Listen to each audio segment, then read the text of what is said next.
Hey there, everybody. My name is George. I'm the founder here at Extension Ecom, and today we're going to be talking about Amazon PPC, specifically niche strategies. Those strategies will include seasonal strategies, tentpole event strategies, and ranking strategies. So let's start off with seasonal strategies. So whenever you're dealing with a seasonal brand, or if you are a seasonal brand yourself, you want to start by reviewing the search volume trend within the niche, and you want to make sure you're riding the wave.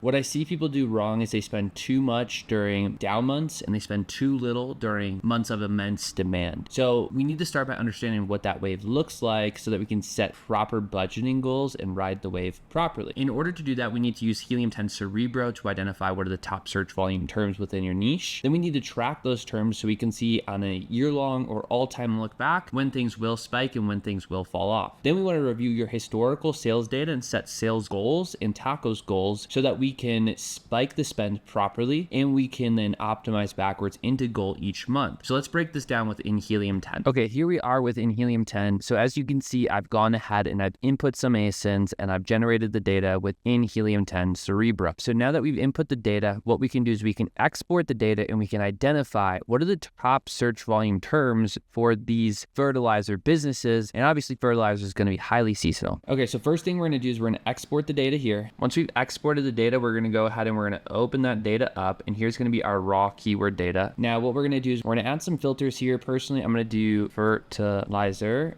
And then also, let's say we want to check out rose specifically, where you can see that rose fertilizer is our highest search volume term. So we're going to grab that term. And then let's also identify for tomato. Let's say we have two products here, one for rose and one for tomato.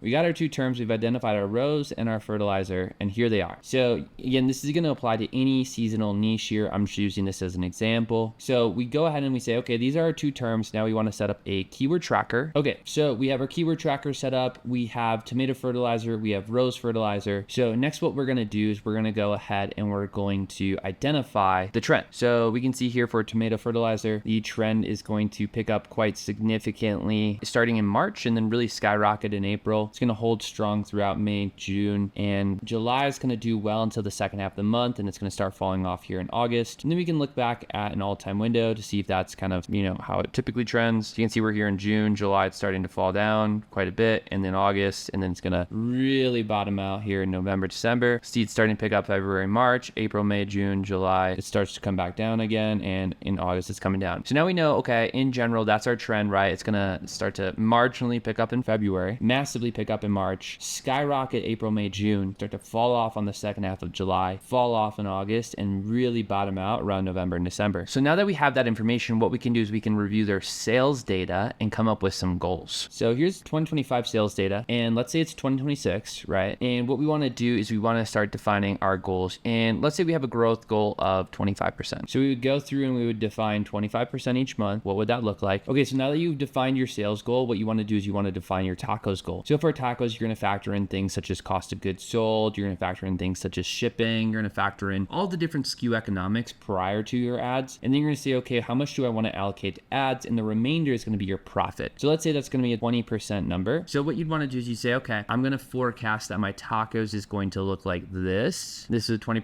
tacos, right? And then what we want to do is we want to get that down to the day. So you would take February divided by 28. I believe March is 31. I think April might be 30. I'm not sure. We'll call the remainder 31. So now what you want to do is you want to set your ad budget to this on the first day of the month, because that's going to allow you to capture that demand and swing up with the demand and push for strong organic rank. So this is going to occur on the first day of each individual month here. Now you're going to push to 905 immediately, and then you're going to start to optimize backwards into your tacos, right? So that might not be as efficient as you want it from an ACoS or ROAS perspective within the ad account. Sales might not have picked up yet, but again, we're trying to move prior to everybody else moving so we can catch and ride that wave. So as we work through the rest of the month, right, we're going to keep it around that 905, and we're going to keep optimizing and eliminating waste and pushing what works even harder. And that is how you're going to approach a seasonal strategy. And you can see this is going to pre-build in your downward swing here, right? You're seeing July is going to have a spend decrease. August, once you have the data, would then see a further spend decrease, right? This might come out to this, and then it would come, a little bit lower for September, etc. Until in December, you're probably going pretty dark, where you might only be spending like $10 a today. Hey there, everybody. I just wanted to jump in real quick and let you all know that we actually do this all day, every day as an agency. We have over 40 active clients that have generated over $100 million in the trailing 12 months on Amazon. And if you want our support scaling your Amazon business, feel free to click the link in the description below, go over to our website and book a call there. I look forward to chatting with you. And with that being said, let's jump back into the video. Okay, so now that we've finished up seasonal strategies, let's talk about tentpole events. Now, tentpole events are broken up into 3 categories: the lead up period, the day of period, and the lead out period. So let's break down each 3. So first things first with tentpole events is you want to have some sort of deal running in the background. Deals are very important because they're not just going to be a discount, they're also going to give you deal page visibility, where a lot of shoppers will go to that deal page if they don't know where they want to spend their budget, or if they're just looking for some inspiration, and they will find you there. In addition to that, they get the discount, which will improve conversion rates, so you get more traffic and a better conversion rate. So what we want to do first is check our deals and make sure there are no issues with the current deals, no inventory issues, no pricing issues, no suspensions. Anything that has an issue, start to work to resolve that immediately. Typically, these deals do need to be submitted months and months in advance. You can't just stroll into a Prime Day or Black Friday, Cyber Monday or whatever and just launch your deal the day before. You have to submit them quite far in advance. Then the second thing we want to do is check the deal day range. Again, you are submitting far in advance and it's going to give you a window. Make sure that window is falling on the tentpole event that you want it to, or the tentpole event dates that you want it to. Otherwise, go ahead and cancel that deal if you don't want it to run on the wrong day. Why deals, not coupons? Like I mentioned before, deal page visibility, deal badge visibility. You're just going to get a lot more visibility to the listing rather than just having a discount on it. Okay, so next thing we want to do is we want to start ramping up ad spend prior to the tentpole event. Why do we want to do that? Well, for starters, it's going to create a pool of shoppers for remarketing. These people have been likely setting aside money, spending less in the lead up, knowing that there's going to be a big event with discounts, and they've seen your product multiple times. They know who you are. When you remarket to them with the deal, when they're ready to start spending money, you're going to get more shoppers to your listing that are already warmed up to the product and to the brand, that are more likely to convert due to, like we mentioned, the discount and the day itself. Next up, it's going to improve your organic rank. And if you can move up the search engine results page organically, you're going to get more organic sales, which is awesome. You just make more money rather than a PPC sale. And then lastly, sponsor brands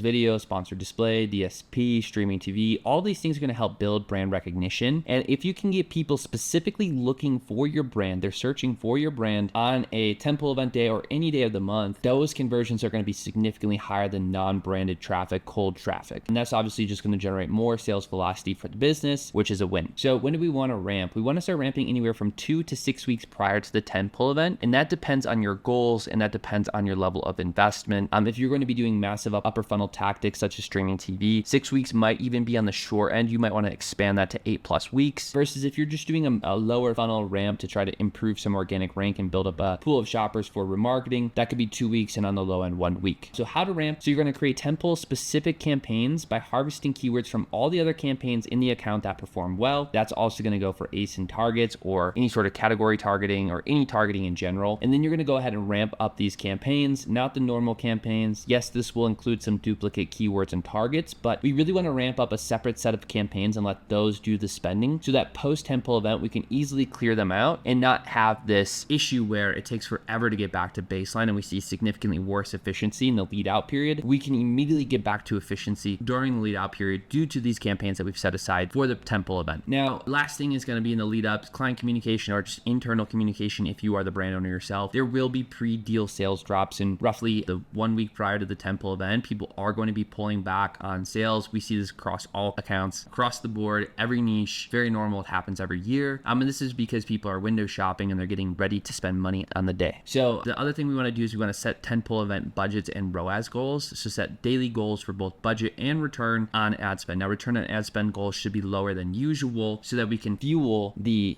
sales strategy we're trying to implement and grow the brand. Now, there's a lot of benefits to not having these massive profit days on tentpole events, right? Because a lot of people will be fixated on profit, but what we want to do is we want to think about all the other benefits, right? Improvements to organic rank, improvements to review velocity, getting more products out to the market, which will generate more word of mouth, which will generate more sales next go around. There's a ton of benefits to selling a lot of product. And then also, when you move a high quantity of sales volume, you can make more raw profit, right? Dollars at a lower profit margin percentage. And that's okay, right? If we make more money or an equal amount of money, it's a big win due to all the other benefits. But again, that will come at a lower percentage. and that's okay. Now, the next thing is inventory. We want to ask our clients, or if you are the brand owner, you want to ship out an extra 4-week supply, approximately 4 weeks prior to the event. So around the event ending, if you did sell through, you're having products check in immediately. Now, ideally, you go ahead and you forecast properly and you get all the perfect amount of inventory, but let's be real, nobody knows exactly what's going to happen during these events. So it's best to set yourself up for success, because we've seen a conversion rate drop off of 8x when going from FBA to FBM. And then obviously, if you don't have an FBM backup, that's even worse, because now the listing's organic rank's going to tank, et cetera, et cetera, et cetera. You know the drill. So really, we want to get more product in directly after that event ends, so we're fully replenished and we're set up to have a strong few weeks/months after the event. And for those not participating, sales will still drop pre-Tentpole event, and sales probably won't pick up during the event. So you should reset your expectations. There is going to be a massive influx of traffic to Amazon, but that traffic is specifically looking for deals. So if you make the trade-off to not participate, you might see some marginal lift or no lift, or even maybe a decrease, and that's the trade-off you made that day. So day off, just make sure that deal has gone live, everything's good, launch those remarketing campaigns, get more products back to that detail page, and then you're also going to ramp your Prime Day or your Tentpole specific campaigns. Then you also want to ramp your bids and budgets on the day of, or the days of. Make sure that you are not running out of budget, that you are delivering, that you are selling things efficiently and optimized as needed. And then in the lead out period, we want to pause or bulk decrease the Tentpole event campaigns specifically. Again, we have our baseline campaigns that we didn't touch, so it will naturally revert to those campaigns. And then we'll allow spending to return to normal across all the accounts. Check your inventory levels if you need an FBM duplicate, if you need to create shipments immediately, etc.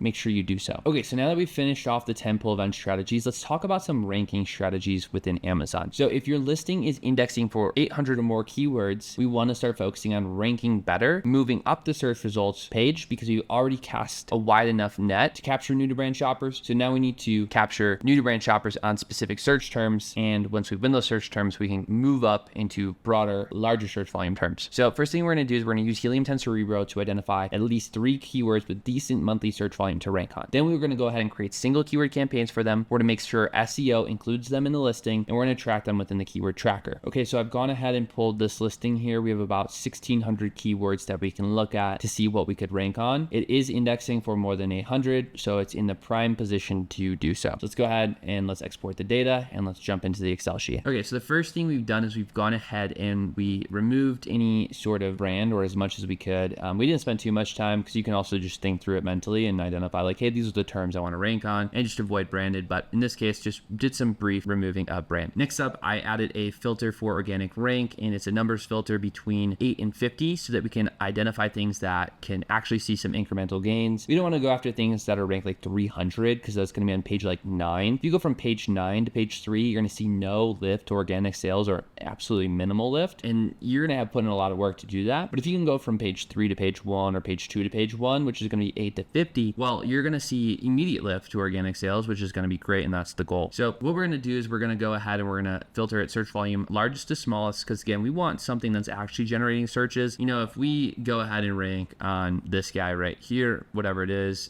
doggy poop bags getting 96 searches a month, you get 20 to 30 listings on page 1, you get 10% click share of the 20 to 30, you're getting no clicks, right? So let's go back up here. We want to go after terms that make sense for us, that have decent search volume, that we can actually get to page 1 for. And if we do that, we'll start generating nice organic sales. We'll start to see organic rank improve across other terms, because as sales come in, Amazon's going to rank the listing better. And then we can focus on other terms to level up. So initially what we want to do here is we just want to skim and see like what are some terms that we want to go after. So you can see scented poop bags, 1752, 16 organic rank. They're really close to top of search here. We can make a nice push. You can see another within the scented theme, right, at rank 10, good search volume. And that might make me want to just niche down on the scented terms in general, right, 24. So we've gone ahead, we've identified 3 where we could now tweak the listing a little bit, make sure that we have these words repeated in the generic keywords and the alt text multiple times. We have some, you know, one of the 3 within the title. We have them within the bullets. We have them within the A+